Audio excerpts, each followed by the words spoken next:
मेरे प्यारे दोस्तों, स्वागत है आप सभी का आपके गुरुजी के चैनल एसपीजा चैनल पे। और आप लोगों के गुरुजी आप लोगों के लिए बहुत ही शानदार मैथ्स के ऑब्जेक्टिव क्वेश्चन लेके आए हैं, क्योंकि ये क्वेश्चन पूछे जाने की बहुत ही ज्यादा संभावना है प्यारे दोस्तों। तो ऐसे क्वेश्चनों को करिए और बिल्कुल ही इग्नोर मत कीजिए, क्योंकि यही क्वेश्चन आपको देखने मेरे पास तो एग्जाम में भी देखने को मिलेंगे। तो अगर एक बार आप लोग इस तरह के प्रश्नों को बना के जाएंगे ना, तो एग्जाम में फोर करके आएंगे और आप लोग हंसते हुए एग्जाम से निकलेंगे। और हंसता हुआ चेहरा जब आप लोग के पापा देखेंगे, क्योंकि बहुत सारे बच्चे को तो आपके पापा मम्मी भी लेके जाते होंगे, और जब वो पापा देखेंगे आपका हंसता चेहरा, तो पापा का दिल में भी विश्वास आएगा जो आज मेरा बेटा एग्जाम बहुत अच्छे से दे के रहा है। तो इसीलिए उनकी खुशी के लिए और अपनी खुशी के लिए ये वीडियो आप लोगों के लिए बहुत ही आवश्यक है। तो देखिए, सीखिए और समझने का प्रयास कीजिए। और पढ़ाई को इतने जबरदस्त तरीके से कीजिए ना प्यारे दोस्तों, जो केवल मैथ का ही एग्जाम ना हो, सारे एग्जाम को आप लोग फोड़ के आए। और अपने गुरुजी को अगर आप फॉलो करते होंगे और गुरुजी के चैनल से पढ़ते होंगे, तो आप सभी जानते हैं, जो आप लोगों को बहुत ही अच्छे से सारे सब्जेक्टों को बताया जाता है और सिखाया जाता है। मैम आप लोगों की मैथिली को तो बता चुकी है और नन हिंदी का भी बता रही है। तो जाइए, शाम के 7 बजे में मैम का वीडियो आता है, जिसमें मैथिली आप लोगों को और नन हिंदी का बहुत ही शानदार सेशन लेके आती है। एक बार अगर आप लोग देखिएगा ना, तो विश्वास मानिए आप लोग रेगुलर उस वीडियो को देखिएगा कि वो इतना अच्छे तरीके से वो ऑब्जेक्टिव क्वेश्चनों को और सब्जेक्टिव क्वेश्चनों को बताते हैं ना, जिसके बारे में हम कह नहीं सकते हैं। जब आप लोग एक बार देखिएगा तब आपको पता चलेगा। और सुबह 8 बजे में मैं आप लोगों के लिए मैथ का ऑब्जेक्टिव क्वेश्चन लेके आता हूँ। और रात के 8 बजे में कभी कभी हम आप लोगों के लिए चैप्टर वाइज मैथ का ऑब्जेक्टिव क्वेश्चन डालते हैं, जिसमें आप लोग ये जो मिसलेनियस क्वेश्चन है, जिसमें हम लोग सारे चैप्टरों को इंक्लूड किया है। त्रिकोणमिति भी आएगा, इसमें एपी भी आएगा, कोऑर्डिनेट ज्योमेट्री भी आएगा, स्टैटिक्स भी आएगा, और मेंसुरेशन का भी आएगा। यानी सारे चैप्टरों का मिसलेनियस प्रश्न आएगा दोस्तों इसमें। लेकिन रात के 8 बजे में, जिसमें केवल चैप्टर 1 को ही करेंगे ना, तो चैप्टर 1 से रिलेटेड जितने प्रश्न आएंगे वो सारे प्रश्नों को हम वहाँ पे बताएंगे 8 बजे में। तो इसीलिए हम आपको बोलते हैं सारे वीडियो को देखें, जिससे आपका कंसेप्ट भी क्लियर होगा और आप लोग समझने और सीखने का भी प्रयास करेंगे।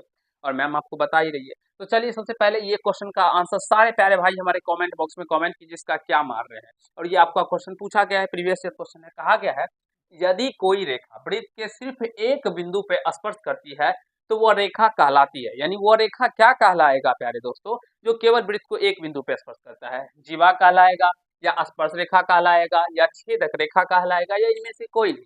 तो इसमें हमारे सारे भाई, बहुत सारे भाई इसमें जीवा भी मारेंगे, लेकिन जीवा नहीं मारना है, जीवा गलत हो जाएगा। इसका राइट आंसर स्पर्श रेखा हो जाएगा, क्योंकि स्पर्श रेखा एक ऐसी रेखा होती है जो वृत्त को एक बिंदु पर स्पर्श करता है। तो आई होप आप सभी समझ रहे होंगे। चलते नेक्स्ट क्वेश्चन की ओर। कहा गया, यदि बहुपद ए एक्स स्क्वायर प्लस ए एक्स माइनस बी के मूल बराबर परंतु विपरीत चिन्ह के हो, तो ए का मान होगा। देखिए, मूल तो बराबर है इसमें। देखिए, ये दो घात बहुपद है ना, जिसके दो शून्य होंगे। खैर दोस्तों, समझने का प्रयास कीजिएगा। एक अल्फा और एक बीटा, अल्फा और बीटा। अब मान लेते हैं मुझे तो पता नहीं है, मुझे पता है जो अल्फा क्या है, नहीं पता है, बीटा क्या है, नहीं पता है। लेकिन प्रश्न के अकॉर्डिंग अगर हम बात करें, जो कहा गया मूल बराबर है, मूल क्या है प्यारे दोस्तों, बराबर है। तो इसमें बराबर कर देते हैं, कोई भी नंबर्स ले सकते हैं, कोई भी लेटर्स ले सकते हैं, जो इच्छा करें। हम एक्स ही ले लेते हैं, यहाँ पे एक्स तो यहाँ पे भी एक्स।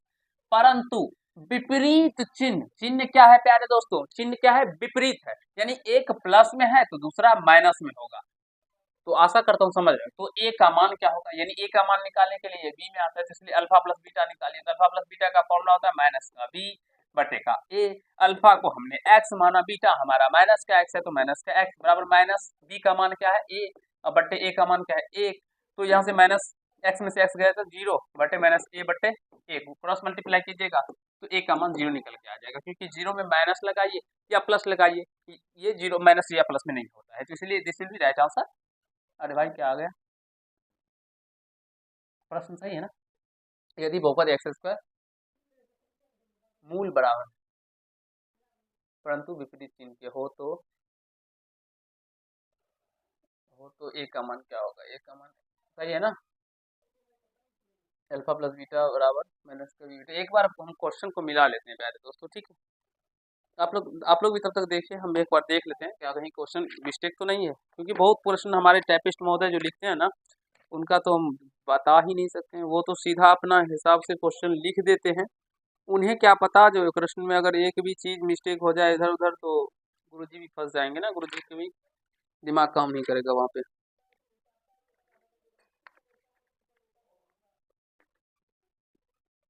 अच्छा, टी का मान मेरे प्यारे दोस्तों जीरो दिया गया है, और हमारे महोदय जी 9 दे दिए हैं। वो जीरो और 9 में कोई अंतर ही नहीं समझते हैं। अच्छा, आने दीजिए, आज आएगा ना, तो फिर उनकी भी क्लास लगाएंगे आज। तो इसलिए अरे यार इधर उसको भी चला हटा दिया, इधर 0 दिया गया, तो इसीलिए इसका right answer option number D हो जाएगा। तभी तो मैं बोलूँ यार इतना अच्छे से समझाया, बोलेंगे आप लोग भी सर इतने अच्छे से समझाए फिर इसका आंसर कैसे। चलते हैं नेक्स्ट क्वेश्चन की ओर। हाँ दे दीजिए धड़ाक धड़ाक, इसका भी क्वेश्चन का आंसर दीजिए। कहा कि 1 + cot² 1 + cot² किसका फॉर्मूला होता है, कॉसेक का, कॉसेक स्क्वायर ए। लाइए, और 1 + tan² किसका होता है, इंटू सेक स्क्वायर ए। तो मेरे प्यारे दोस्तों क्या हो जाएगा ये, 1 + cot² बराबर कॉसेक स्क्वायर होता है ना, इंटू सेक स्क्वायर। अच्छा सॉरी बट्टे है, गुना नहीं है यहाँ पे, बट्टे का चीज बट्टे है। और कॉसेक स्क्वायर को हम लिख सकते हैं 1/sin², बट्टे सेक स्क्वायर को लिख सकते हैं 1/cos²। ये cos² ऊपर चला जाएगा, इसको इस तरह से लिख सकते हैं cos²a/sin²। और आप सभी जानते हैं जिस cos²/sin² क्या हो जाएगा, cot²a। इसका राइट आंसर cot²a हो जाएगा। यहाँ पे देखिए आर दे दिया है, आने दीजिए आज, cot²a हो जाएगा, इसलिए राइट आंसर। आशा करता हूँ सारे प्यारे भाई अच्छे तरीके से समझ रहे होंगे, सीख रहे होंगे। Thank you. बैठ जाइए आप लिखिए। देखिए हमारा भांजा है जो मेरे लिए पानी लेके आया है, तो कौन कौन, अभी आप लोग पानी नहीं पीते हैं तो पानी फुल पीजिए दोस्तों। पानी जितना पीजिएगा ना उतना ही आपका शरीर स्वस्थ भी रहेगा, और किसी भी प्रकार का रोग भी आप लोगों को, जो बहुत सारे देखते होंगे ना पथरी होता है, तो उसका मेन कारण भी ऐसे समझ सकते हैं जो पानी भी है, क्योंकि पानी कम पीने से उसका पथरी का वो बहुत सारे गंदगी जो होते हैं ना पेट के अंदर वो जम जाते हैं, और वही जमने के बाद वो क्या होता है, कठोर रूप लेके पथरी हो जाता है। ऐसा थोड़ी होता है जो हम लोग कभी पत्थर निकालते हैं तो वो पत्थर जाके होता है, तो नहीं प्यारे दोस्तों, वही गंदगी से बनता है। तो जल्दी से आप लोग इसका आंसर कमेंट कीजिए जो आप लोग ने क्या दिया। तो चलिए नेक्स्ट क्वेश्चन क्यों, इसका आंसर बताइए तब तक पानी।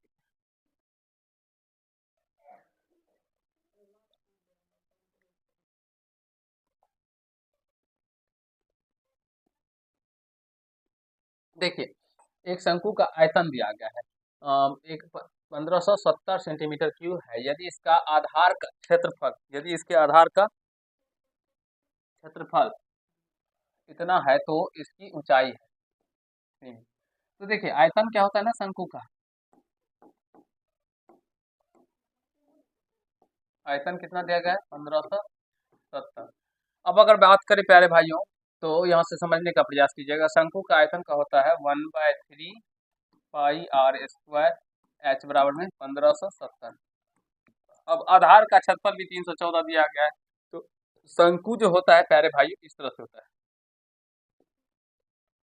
इस तरह से। तो शंकु के आधार में ना एक वृत्त होता है, यहाँ पे अच्छे से दिख नहीं रहा होगा, ये एग्जैक्टली पूरा गोल होता है प्यारे दोस्तों, वृत्त की तरह होता है, ठीक है।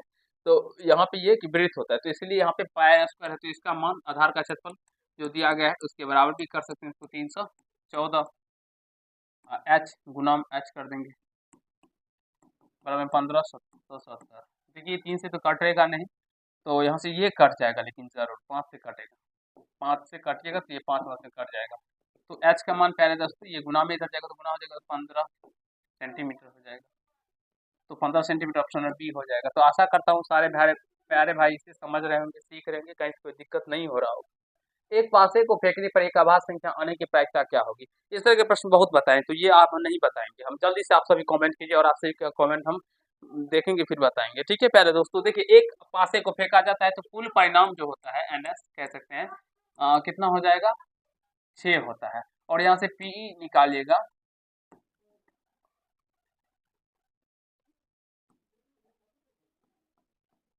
NE निकालिएगा जिसमें घटना घट रहा है ना,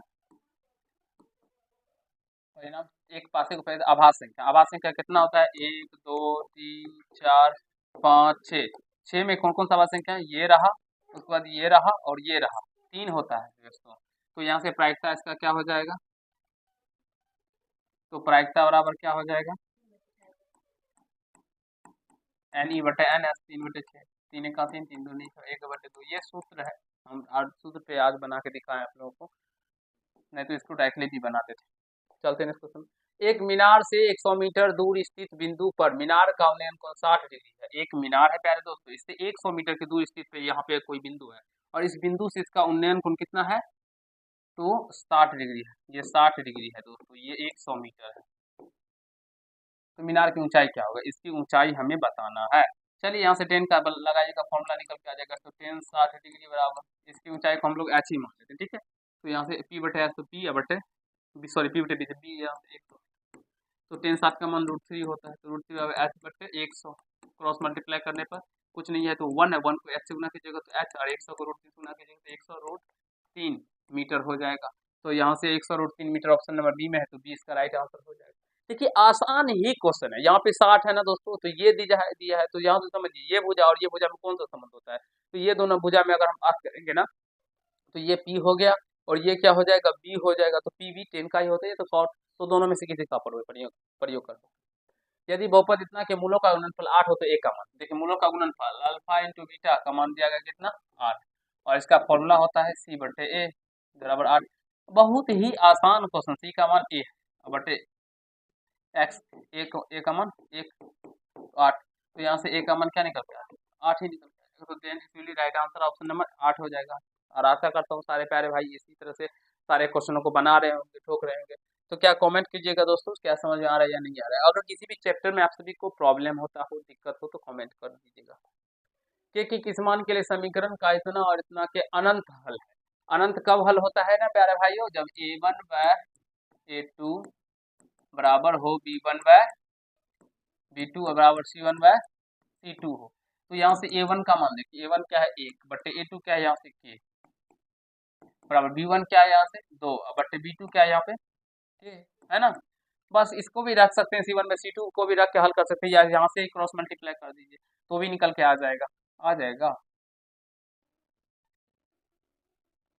चलिए c1 में c2, c1 क्या है यहाँ से 3, इधर आएगा तो माइनस का 3, और c2 क्या है दोस्तों यहाँ से 15, इधर आएगा तो माइनस का 15, तो माइनस से माइनस कट जाएगा, 3 का 3, 3 5 15, यानी 1 बटे 5 हो जाएगा।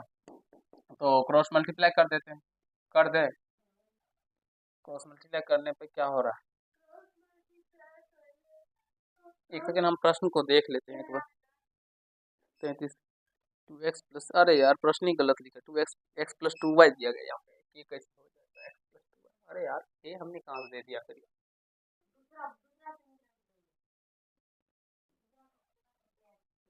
के एक्स नहीं होना चाहिए, ओके देख लेते हैं। हाँ के एक्स प्लस की 15,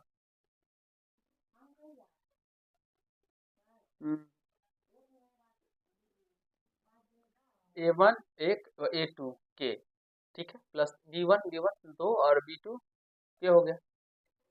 अरे जब बराबर है सारे तो इसके बराबर में जब इसको करेंगे तो के का मान इधर से 5 निकल के आता है, और इसके बराबर में इसको करेंगे तो 10 आ रहा है, तो 5 10 तो दोनों है ना, ये कैसे पॉसिबल होगा।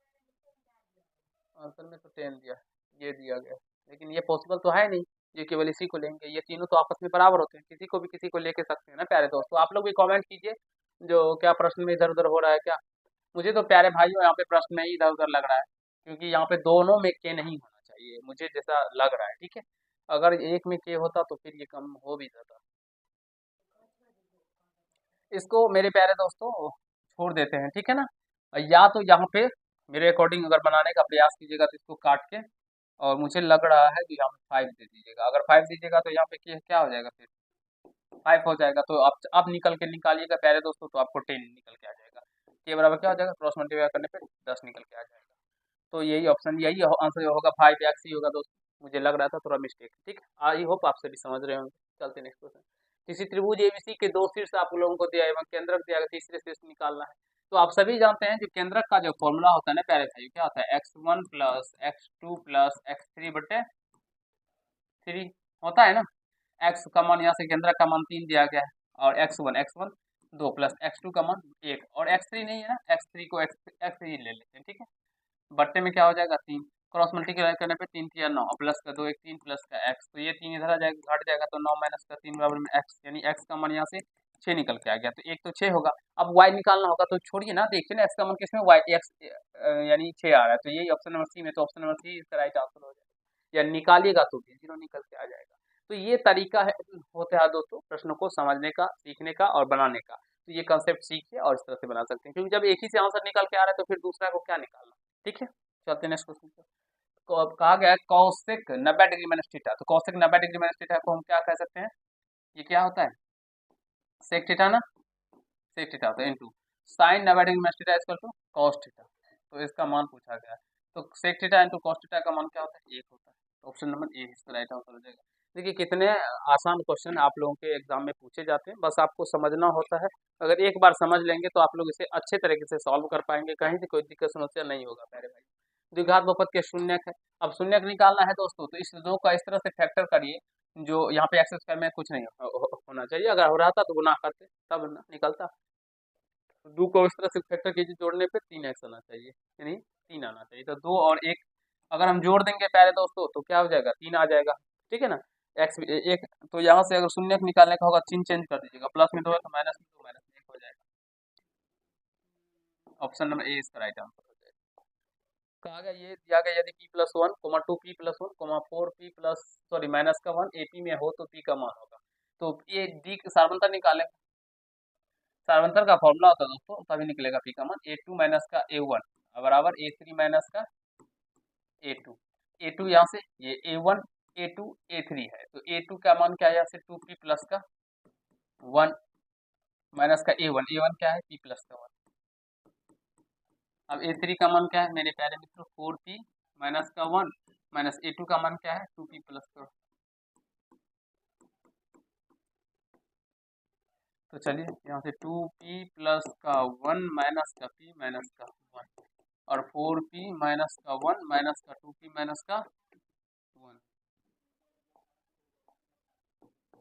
माइनस का 1। तो यहाँ से देखिए प्लस में p माइनस में सॉरी प्लस में 1 माइनस में 1 कट जाएगा, यहाँ पे देखिए 2p में से 1p घट जाएगा, यहाँ में चिन्ह चेंज है, यहाँ पे p बचेगा और यहाँ पे कट गई, बराबर में 2 4p में से 2p जाएगा तो 2p बचेगा, माइनस का 1 माइनस का 1 क्या होगा, माइनस का 2। तो p इधर आएगा माइनस का 2p बराबर में माइनस का 2, तो घट के माइनस का p बचेगा, इधर माइनस का 2, तो माइनस से माइनस का 2 आएगा, p का मान होगा 2।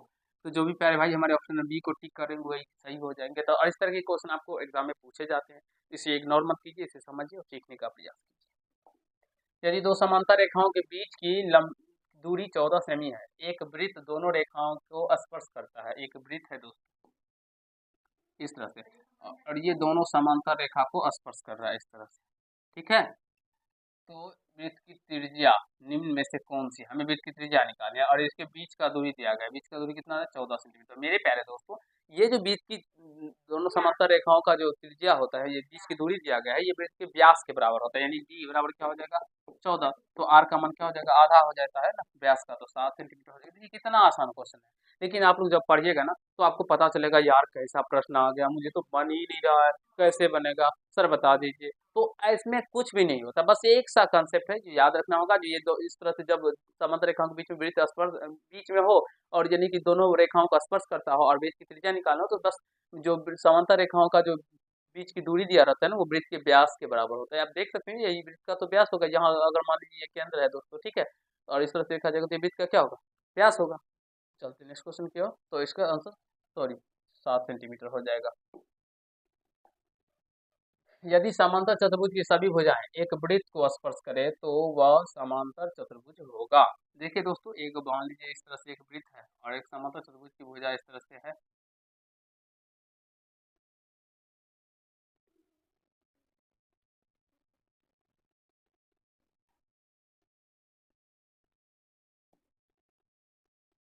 इस तरह से है, ठीक है ना, ये वृत्त का केंद्र हो जाएगा। तो ये वह समांतर चतुर्भुज होगा, कैसा समांतर चतुर्भुज होगा, आयत होगा नहीं प्यारे भाइयों, वर्ग होगा नहीं होगा, समचतुर्भुज हो जाएगा। वो समांतर चतुर्भुज कैसा होगा, समचतुर्भुज होगा। ये साबित करने वाला क्वेश्चन है और अभी मैं साबित करने लगूंगा तो फिर आधा घंटा उसमें साबित करने में लग जाएगा, तो इसलिए इसको छोड़ देते हैं, अभी बस समझिए जो समांतर समचतुर्भुज हो जाएगा ये कंसेप्ट है, आगे बता दूंगा जब आएगा। तो किसी गोले का वक्र पृष्ठ क्षेत्रफल दिया गया, गोले का वक्र पृष्ठ क्षेत्रफल क्या होता है, 4 पाई आर स्क्वायर बराबर 144 पाई, दिया ना, पाई से पाई कट जाएगा। अब देखिए 4 से ये कट जाएगा, 4 से 4 या 12, 2 4 6 का 24, तो आर स्क्वायर बराबर 36, तो आर का मान क्या निकल के आ गया, यहाँ से 6 स्क्वायर हटेगा तो इसकी विड्थ की त्रिज्या 6 सेंटीमीटर। तो ये कितना आसान आसान क्वेश्चन है, 2 से 3 लाइन के अंदर प्यारे दोस्तों क्वेश्चन आप लोगों का खत्म होते जा रहा है। और आप सभी बोलते हैं सर डिफिकल्ट आ गया था, हार्ड आ गया था। प्यारे भाइयों क्वेश्चनों को समझने का प्रयास कीजिए, सीखने का प्रयास कीजिए। चले नेक्स्ट क्वेश्चन की ओर। चल, किसी घटना की प्रायिकता का अधिकतम मान होता है, मेरे प्यारे दोस्तों ये अधिकतम मान न्यूनतम मान पूछा जाता है, याद रखिएगा। किसी भी घटना का प्रायिकता का जो अधिकतम मान होता है ना, सॉरी हाँ, एक होता है, एक से छोटा होता है ना, और यह के बराबर होता है। और न्यूनतम मान अगर पूछा जाए तो 0 होता है या 0 के बराबर होता है, 0 होता है। तो यहाँ पे अधिकतम मान 1 हो जाएगा। और न्यूनतम पूछा जाता है यहाँ पे, न्यूनतम मान, न्यूनतम मान क्या होता है, 0 हो जाता है ना। या असंभव घटना की प्रायिकता भी 0 ही होता है, ठीक है। निश्चित घटना की प्रायिकता भी एक होता है। प्रथम 5 विषम संख्याओं का माध्य, देखिए प्रथम 5, 1 प्लस का, 3 प्लस का, 5 प्लस का, 7 प्लस का, 9, ये प्रथम 5 विषम संख्या, इसका माध्य निकाल के प्रेक्षणों का योग बटे प्रेक्षणों की संख्या। या तो हम डायरेक्टली भी कह सकते हैं 5 आएगा, देख लेना, 16 5 21 4 25 बटे 5, 5 ही निकल गया। ऑप्शन नंबर सी इसका राइट आंसर हो जाएगा। चलते नेक्स्ट क्वेश्चन की ओर। कौशिक 45 डिग्री का मान, साइन 45 का मान 1/√2 होता है, पलटा देंगे √2 हो जाएगा। ऑप्शन नंबर सी इसका राइट आंसर हो जाएगा। देखिए कितना आसान आसान क्वेश्चन पूछा जाता है दोस्तों। किसी त्रिभुज एबीसी में कोण ए बराबर 90 डिग्री, बीसी बराबर, देखिए त्रिभुज एबीसी है, ये ए दिया गया है, तो इसको हम बी कर दें, इसको सी कर देते हैं, ठीक है। ये 13 सेंटीमीटर, ये 12 सेंटीमीटर है, तो इसका मान पूछा गया। तो दोस्तों ये 5 हो जाएगा, क्या हो जाएगा, ये आप सभी को याद रखना होगा, ठीक है। क्योंकि समकोण त्रिभुज ये 19 है, ये कर्ण होता है, कर्ण, और जब ये निकालिएगा, लंब निकालिएगा दोस्तों ना, तो ए सी निकालने का फॉर्मूला ही होता है अंडर रूट कर्ण स्क्वायर, यानी बी सी स्क्वायर माइनस का ए बी स्क्वायर हो जाएगा। बी सी का कितना होता है, मान दिया 13 का स्क्वायर माइनस का 12 का स्क्वायर, तो 169 माइनस का 144, इधर घट के 25, तो बराबर में 5 निकल के आ जाएगा। ऑप्शन नंबर सी इसका राइट आंसर हो जाएगा। तो आशा करता हूँ आप सभी समझ रहे होंगे, बहुत ही आसान आसान क्वेश्चन है आप लोगों के लिए। टीपी तथा टीक्यू किसी बाह्य बिंदु टी से एक वृत्त जिसका केंद्र ओ है पर खींचा गया है। देखिए एक वृत्त है दोस्तों, टी यहाँ पे बाह्य बिंदु है, इससे इस तरह से, ठीक है। टीपी तथा टीक्यू दो स्पर्श रेखा खींचा गया है, यहाँ पे त्रिज्या है, इस तरह से इसको भी डाल देते हैं, यहाँ से इसको भी डाल देते हैं। आप सभी जानते हैं त्रिज्या स्पर्श रेखा के साथ 90 डिग्री का कोण बनाता है, और यहाँ पे ये भी 90 डिग्री का कोण बनाता है, ठीक। अब कहा गया है दो स्पर्श रेखा इस क्रम है कि कोण पी ओ क्यू बराबर 120 डिग्री, पी ये तो केंद्र ओ है, ओ क्यू यानी ये 120 डिग्री है। अब ये 120 डिग्री है, तो ये कितना डिग्री होगा प्यारे दोस्तों, अगर हम बात करें तो ये 60 डिग्री होगा, तभी तो दोनों का योग 180 आएगा। चतुर्भुज बन रहा है ना, पी ओ क्यू टी चतुर्भुज है ना, ये 90 90 180 हो गया, तो ये 120 है, तो ये भी क्योंकि 180 180 360 होता है, और यहाँ पे 90 है, ये 90 है, और ये 120 है, ये 60 होगा। अब यहाँ से हमें पूछा गया है तो ओ टी पी का मान, ओ टी पी यानी यहाँ से एक लाइन खींच दीजिए यहाँ से। अब इस कोण का मान हमें पूछा गया, यानी ये कोण बताना है, ये कोण कितना होगा प्यारे दोस्तों, 30 डिग्री हो जाए, क्योंकि ये रेखा इस कोण को समद्विभाजित करती है, तो ये भी 30 डिग्री होगा और ये भी 30 डिग्री होगा, तो इसलिए इसका मान 30 डिग्री हो जाएगा। ऑप्शन नंबर 20 का राइट आंसर। बहुत ही छोटा छोटा कंसेप्ट है, ऐसे कंसेप्ट को सीखिए, समझने का प्रयास कीजिए। जब मैं क्लास 10 में पढ़ता था ना, मैं अपनी बात बताऊं प्यारे दोस्तों, ऐसे क्वेश्चनों को देख के मुझे सुसु आ जाता था, बस इतना समझिए। तो आप लोगों को ऐसे प्रश्नों को देख के आप सुसु नहीं आना चाहिए, क्योंकि मैंने उसी दिन कसम खा लिया था, जो जो मुझे प्रॉब्लम हुआ है, जिसमें मुझे दिक्कत आया है, वो कभी चल के आगे चल के किसी भी स्टूडेंट को प्रॉब्लम ना हो, समस्या ना हो। इसीलिए इसी तरह के क्वेश्चन आप लोग समझिए और सीखने का प्रयास कीजिए, और एग्जाम को में छोड़कर मत आइएगा, ठीक है। चलते नेक्स्ट क्वेश्चन। एक लंबवृत्तीय बेलन जिसकी त्रिज्या r और ऊंचाई h है का आयतन, आयतन बराबर फॉर्मूला ही होता है, लंबवृत्तीय हो या इस तरह से कहीं कुछ भी हो, पाई r स्क्वायर h होता है, तो ये याद रखिएगा, पाई r square h। Option number D में है, तो ऑप्शन नंबर डी इसका राइट आंसर हो जाएगा। किसी वृत्त की परिधि 262 सेंटीमीटर है, तो इसकी त्रिज्या होगी, सॉरी 462 है, तो इसकी त्रिज्या होगी, वृत्त की परिधि बराबर होता है 2 पाई r, और इसका दिया गया 62 462, तो यहाँ से 2 गुना 22 बटे 7 गुना r बराबर में 462, तो ये 22 से कट रहा है, डायरेक्टली काट देते हैं, 22 दूनी 44, 2 22 से कम 21। अब देखिए दोस्तों, तो r बराबर क्या हो जाएगा, ये गुना हो जाएगा, तो 7 का 7 7 दूनी तो 147 बटे ये 2 हो जाएगा ना, ये गुना में इधर भाग हो जाएगा, तो 2 7 14, फिर 7 2 3 6.5, तो 73.5 सेंटीमीटर इसका राइट आंसर हो जाएगा। और जो भी प्यारे भाई हमारे ऑप्शन नंबर ए को टिक कर रहे होंगे वही सही हो जाएंगे। और आशा करता हूँ जो ऐसे क्वेश्चनों में जो भी दिया रहता है, जैसे परिधि दिया रहता है, कभी कभी आयतन दिया रहता है, कभी वक्र पृष्ठ क्षेत्रफल दिया रहता है, तो वहां पे जो दिया रहता है उसी के उसका जो फॉर्मूला होता है ना, उसके बराबर में उसको कर दीजिए, और जो भी कहा जाएगा त्रिज्या कहा जाएगा या ऊंचाई कहा जाता है, तो उसका मान निकाल लीजिए। चलते हैं नेक्स्ट क्वेश्चन की ओर। एक असंभव घटना की प्रायिकता होती है, अभी बताया ना मेरे प्यारे दोस्तों, जो असंभव घटना की प्रायिकता 0 होती है। और निश्चित घटना की प्रायिकता, निश्चित घटना की प्रायिकता, निश्चित घटना की प्रायिकता 1 होती है। ये बार बार आपको देखने को मिलेगा। तो असंभव घटना की प्रायिकता 0 और निश्चित घटना की प्रायिकता 1 होती है। ठीक है, इसे याद कर लीजिएगा। ऑप्शन नंबर, सॉरी यहाँ पे 0 होगा, हाँ सर। टेन 65 डिग्री बटे कॉस 25 डिग्री, दोनों का जोड़ने पे 65 और 25 के जोड़ने पे प्यारे दोस्तों कितना आता है, 90 आता है ना। तो ये कट के 1 हो जाएगा, इसका आंसर राइट आंसर है। क्योंकि 10 को चेंज करेंगे तो कॉट में परिणत हो जाएगा। ठीक है, डायरेक्टली हम बता दें, इस तरह का बहुत बार बता चुके हैं। संचयी बारंबारता का वक्र कहलाता है, संचयी बारंबारता का वक्र त्वरण कहलाता है, ये याद रखिएगा। तो आई होप प्यारे दोस्तों अभी मैंने आप लोगों को 25 क्वेश्चन DVI ऑब्जेक्टिव क्वेश्चन करवाए, और आशा करता हूँ जो आप सभी इस तरह के क्वेश्चनों को बहुत ही अच्छे तरीके से समझ गए होंगे, सीख लिए होंगे। तो इस वीडियो को जहाँ तक हो सके अपने छोटे भाई तक भी शेयर कीजिएगा, क्योंकि उनको भी कुछ ना कुछ सीखने को मिले। अपने प्यारे दोस्तों तक भी शेयर कीजिए, क्योंकि वो भी कुछ ना कुछ सीख के मेरे प्यारे दोस्तों अपने एग्जाम को फोर करके आए। ठीक है, तो चलिए आप लोग के लिए इतना ही करते हैं, और आप लोग अपने गुरुजी के चैनल से जुड़ जाइए, क्योंकि यहाँ पे आपको क्लास 10th हो या अन्य क्लास में पढ़ते हैं, और यहाँ पे आपको तैयारी विशेष तरीके से करवाई जाती है। और शाम में आपकी मैम आप लोगों के लिए मैथिली, हिंदी या अदर सब्जेक्ट को पढ़ाती है। तो आप लोग जरूर जुड़िए और सारे क्लासों को देखिए, सीखने सुनने का प्रयास कीजिए। आज के पार्ट में इतना ही। धन्यवाद।